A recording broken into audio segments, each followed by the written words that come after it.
ધોરાજીના મોટી વાવડીના મકાનમાં નાફેડનો અનાજનો જથ્થો પડ્યો હોવાની બાતમીના આધારે મામલતદારે ચેકિંગ કરી 487 જેટલી અનાજની બોરીઓ કબજે લીધી હતી અને તેમાં નાફેડનો લોગો હોવાથી નાફેડને આ બાબતની જાણ કરાઈ હતી, જે બાબતે અગાઉ નાફેડે ફરિયાદ નોંધવામાં ઢીલ કરી હતી, પરંતુ અંતે નાફેડના અધિકારી દિવ્યેશ ઠુમ્મરે સર્વેયર જયદીપ રમેશભાઈ અપારનાથ સામે નાફેડના અનાજની ચોરી કરી હોવાની ફરિયાદ નોંધાવી છે। ધોરાજીના મોટી વાવડી ગામેથી શંકાસ્પદ રીતે મળેલા અનાજના જથ્થામાં અંતે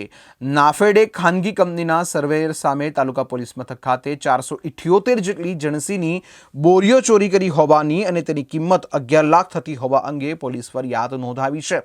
અને તાલુકા પોલીસે આરોપી સામે ભારતીય ન્યાય સંહિતા કલમ 303(2) મુજબ ગુનો નોંધ્યો છે। ધોરાજીની મોટી વાવડી મકાનમાં નાફેડનો અનાજનો જથ્થો પડ્યો હોવાની બાતમીના આધારે મામલતદારે ચેકિંગ કરી 487 જેટલી અનાજની બોરીઓ કબજે લીધી હતી અને તેમાં નાફેડનો લોગો હોવાથી નાફેડને આ બાબતની જાણ કરાઈ હતી,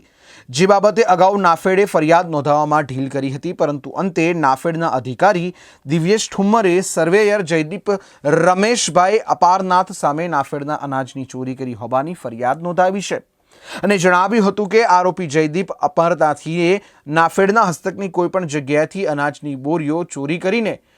મોટી વાવડી ગામે ગોકળભાઈ વિઠ્ઠલદાસ મણવરના મકાનમાં રાખ્યો હતો અને તે પુરવઠા નિગમનો ન હોવાનું સાબિત થયું હતું અને નાફેડનો હોવાની અમને જાણ કરાઈ છે।